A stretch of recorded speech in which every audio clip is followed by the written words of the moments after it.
some things in my life. It started in 1929 uh, in Snowflake, but as soon as I was old enough to travel, I got out of town and went to Joseph City, where my parents were then living, and I've considered Joseph City my hometown all my life. Went to elementary school here. I went to the first 2 years of high school here, but had to finish high school at Holbrook. I did my junior and senior years in Holbrook, riding a school bus with my classmates to school in the morning, and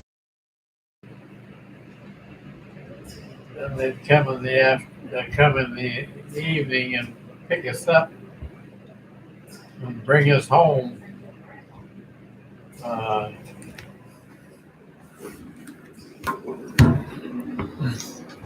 I've just got to get a power cord, Grandpa. You can keep going, and I'm listening. I enjoyed my math classes, most of all my classes. We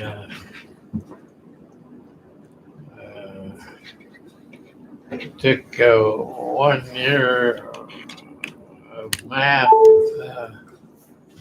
each 4 years that I was in high school. Started out with algebra, and then plane geometry, and then solid geometry. And then we had trigonometry.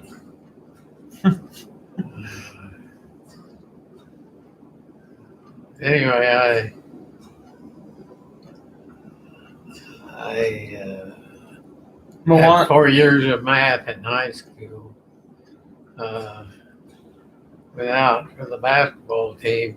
They didn't have a baseball team. Not in those days.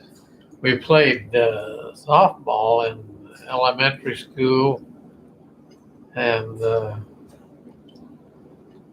I think the first 2 years of high school we played some softball. That's because we were going to school in Joseph City. No football team in Joseph City, but those that wanted to could go out for football once they got to Holbrook. I was selected not to play football, and to this day wonder why, except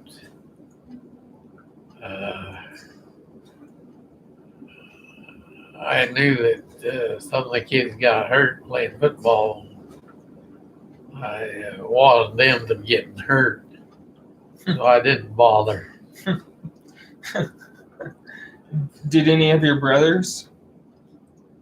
No. So it wasn't really the thing to do then? Ross played softball,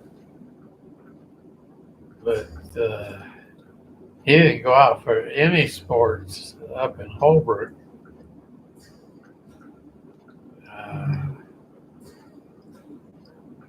We all played musical instruments. I played the clarinet. They got me a metal clarinet. I don't know if they even make them anymore out of metal. I had a metal clarinet. I got it when I think the 6th grade, and I played it every year until I graduated from high school.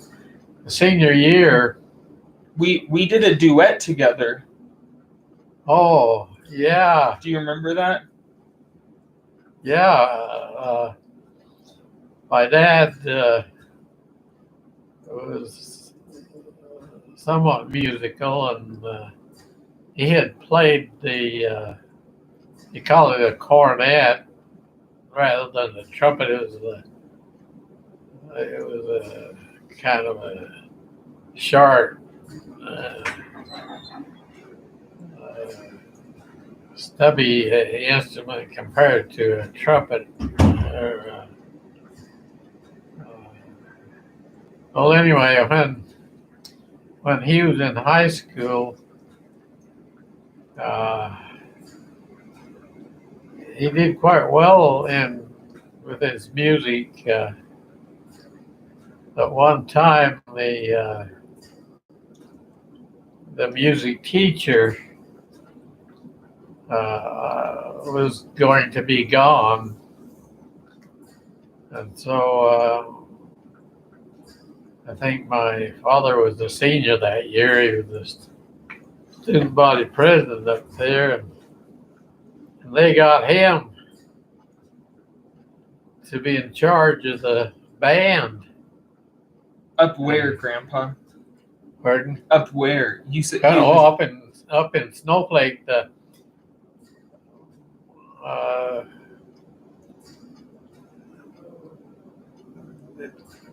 he went to elementary school here in Joseph City, and when it came time to go to high school, he went up to Snowflake. The church had high school. They called it an academy. Yeah, call it the Snowflake State Academy. Hmm. And they had their own building, and but they used it for other things.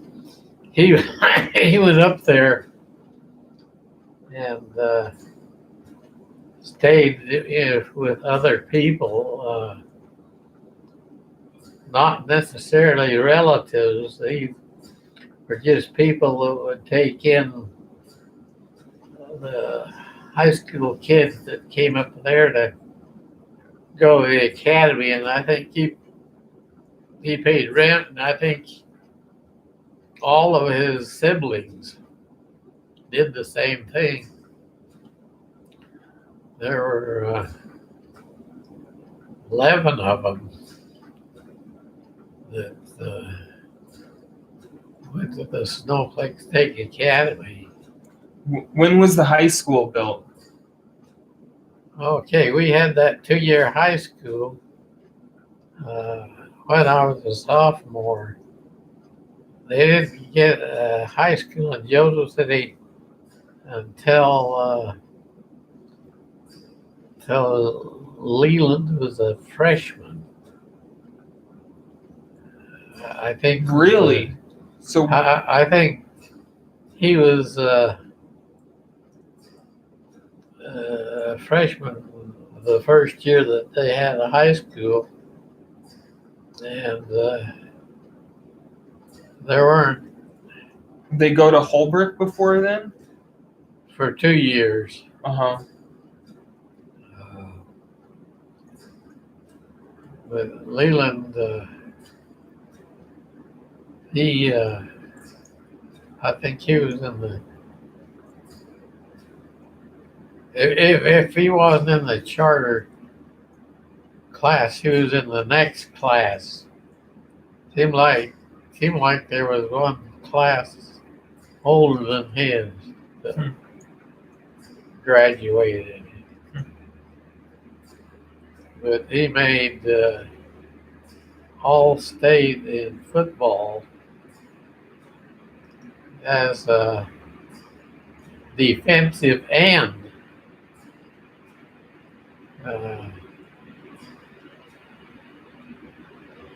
But they actually used him for a running back his last year.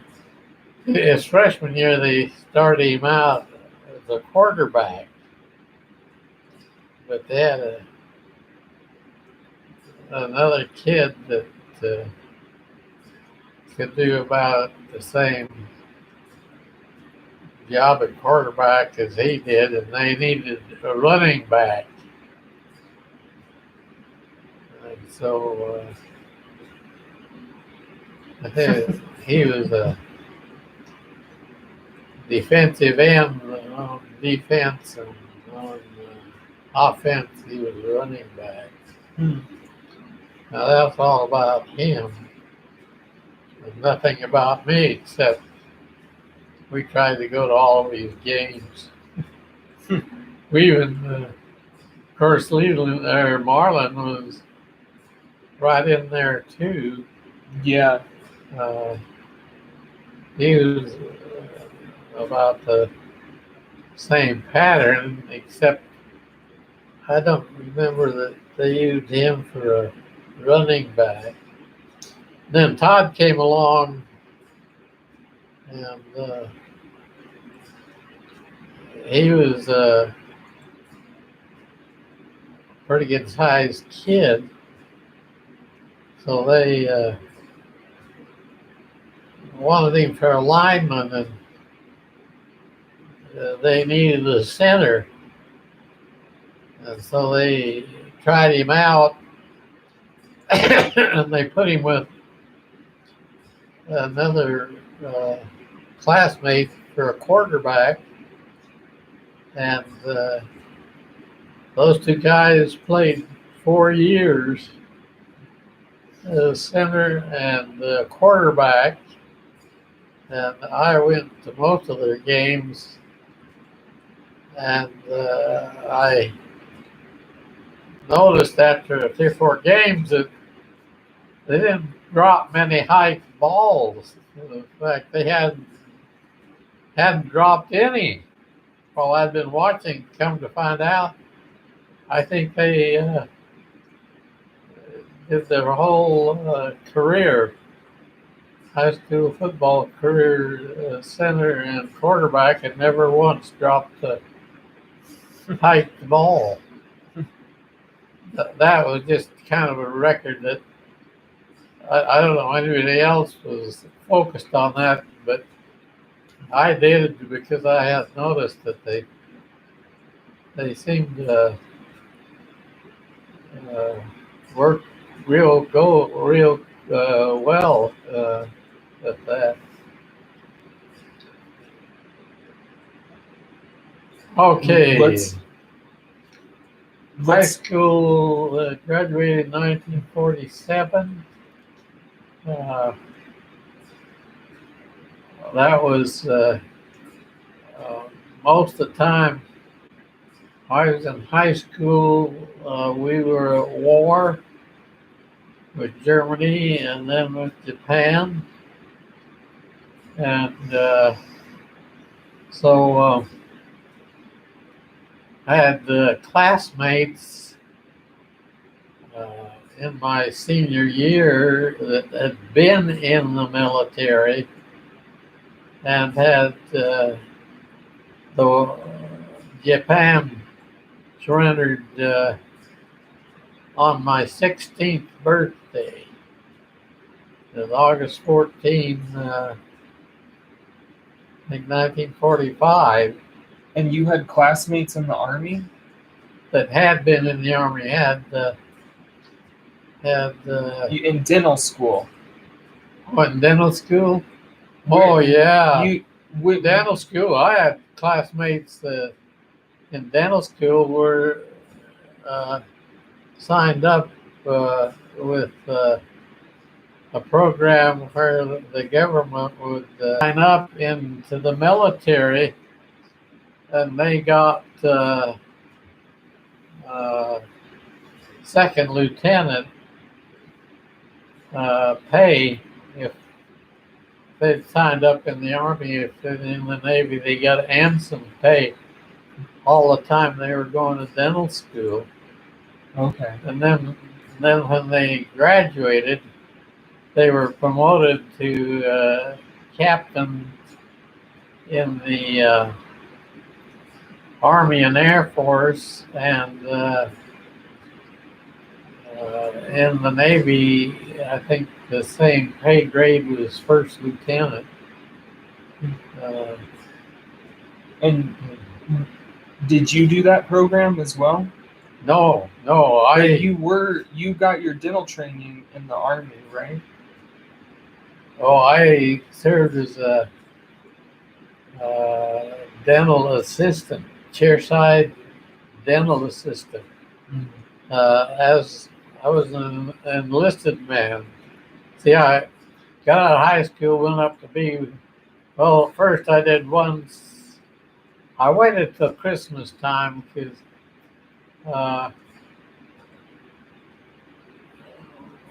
my father had his cattle and his dairy, and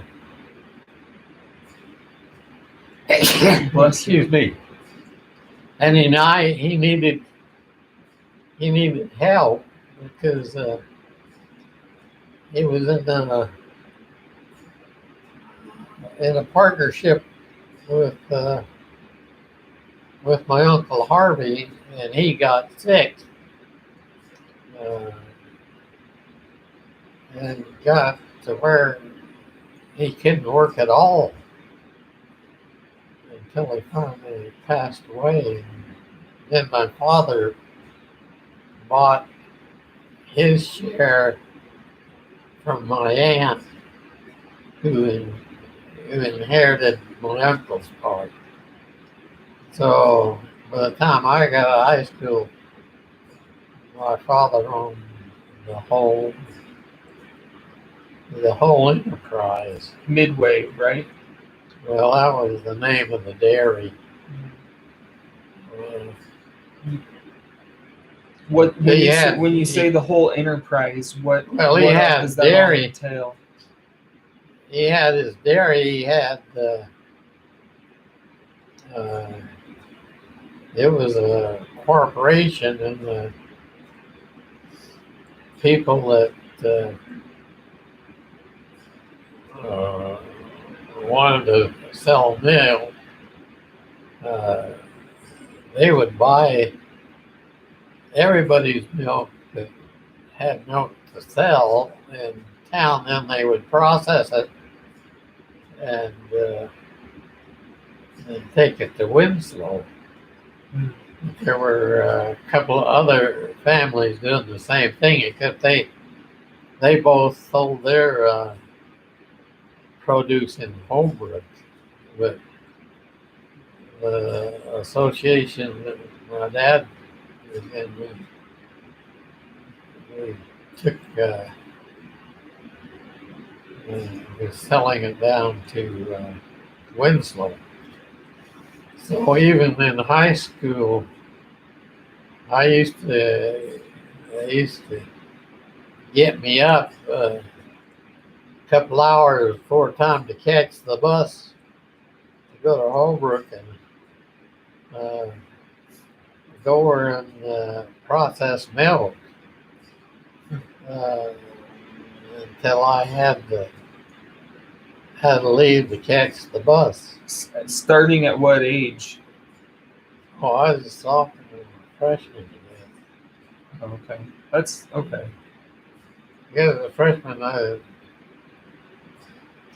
anyway. So an interesting thing about that milk, the main wholesale customer was Babbitt Brothers. You had a grocery store, and they liked their money, and so they'd pay for the milk, but they were given coupons instead of money, and the people that got the coupons had to go back to their store to spend them. So my mother was not well pleased with that arrangement, but she lived with it because that was the way it was set up. Uh, the Babbitt brothers had to had to go to Winslow to shop, and then you had to use your coupons. Well, that's how it was to use your coupons. You go to Winslow to spend them at their store. Mm-hmm. What? So you were telling me Holbrook came with the railroad. Okay, the railroad. When did Winslow come? A couple years after the Saints settled here. Yeah, The railroad came in. I think about 4 years. Okay. Joseph City was, I think, the last group of 50 families that Brigham Young sent out before he died. He died in 1877, and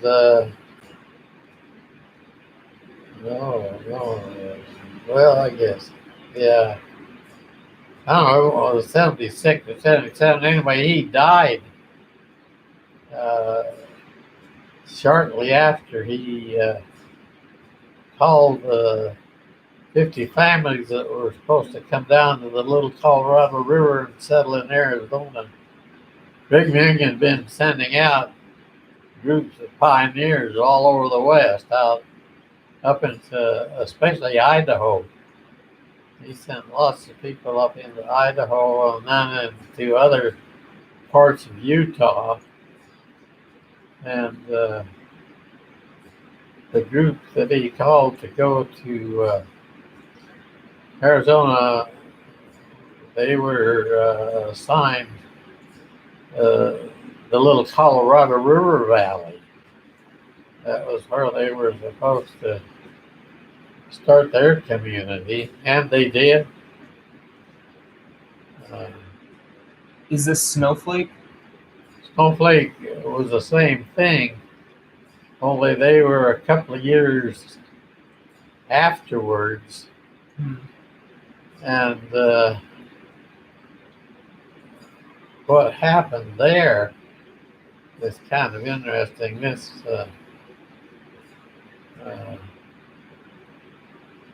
This little story I'm going to tell you now is not told in public. All right. Because it involves a prominent family, and they don't want the circumstances of it being made known, because they're prominent in the church and also in community affairs. But the family that one of the families that was called to come to Joseph, he came. He came and he did real well, fit in real well, and was well liked. And anyway, see, they're the only ones living in there except the Indians. There were a few Indians, Navajo and Hopi. Well, anyway, so there was a. Can I turn off these fans? Sure.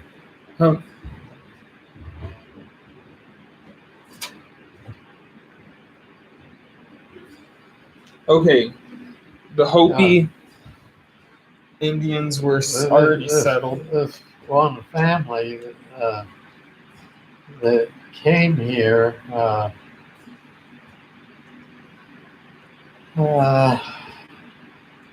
was part of the group. Some other pioneers, non-LDS, and they were just private individuals. They came from Arkansas, and they came through here. I think they were using oxen Really? to pull their wagons. I haven't heard this story.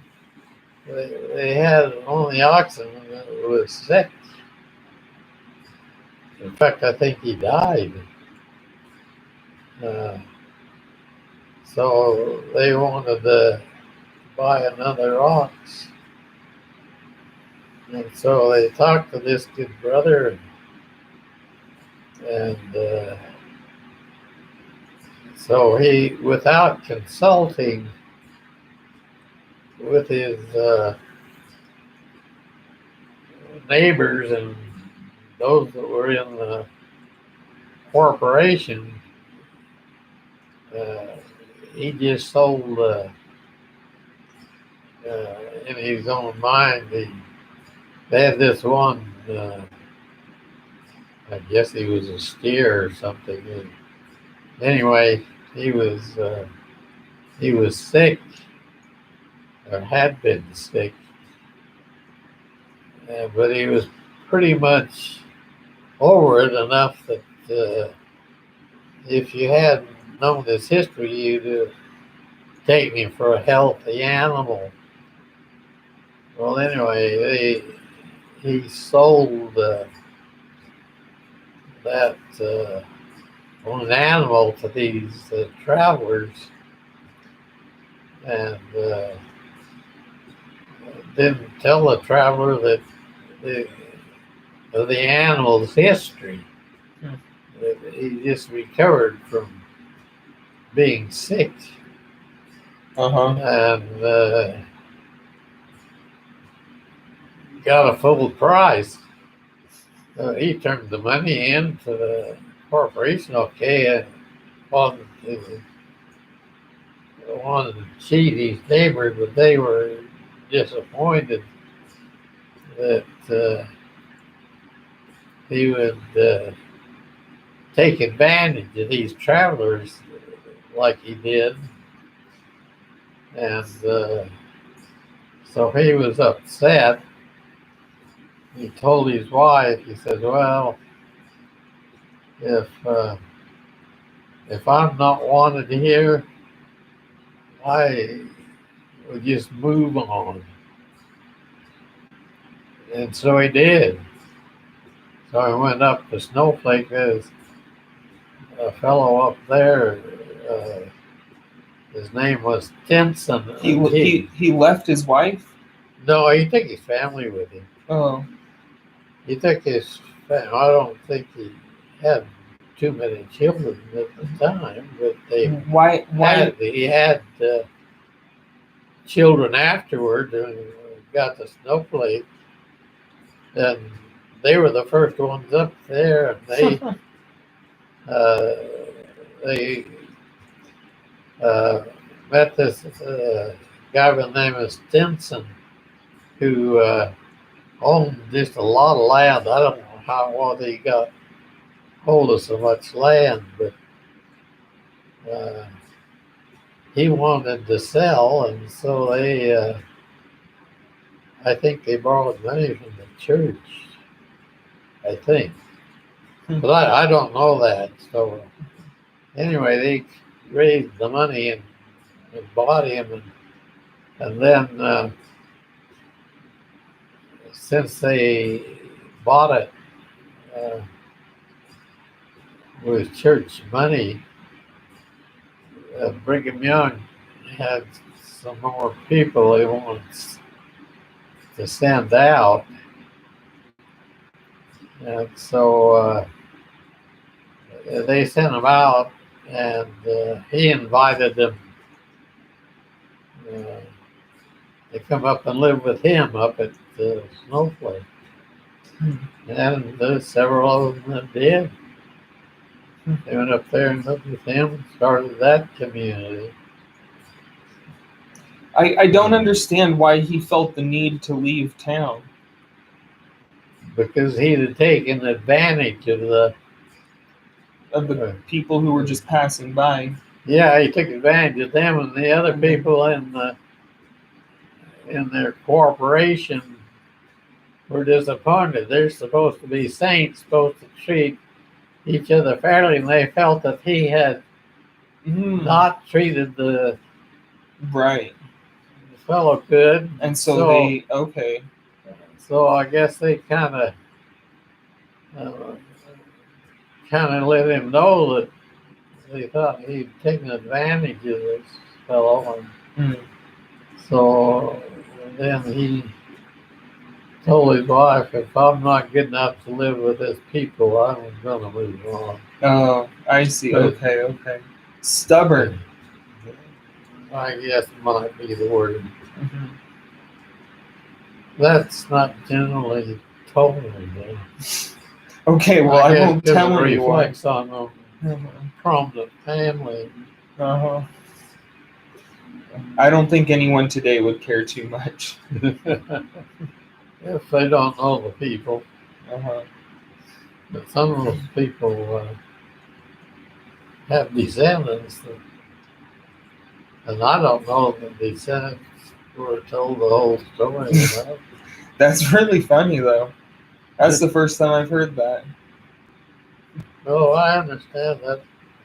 The way it But Snowflake ended up being bigger than Joseph City. Yeah, it's actually a better site. It had a better water supply because it's on Silver Creek, and it was a better stream than the Silver Creek actually flowed into the little Colorado, and so Joe said he was using some of that water, but they were upstream, and if they wanted it, they took it. Yeah, it's hard. Yeah, that's kind of how it works, I guess. Well, it did then before they had all water right things. Okay, well let's keep going tomorrow. Okay. All right. We've got a good start here. I've got lots of questions for you tomorrow. Okay. And we'll call that a wrap.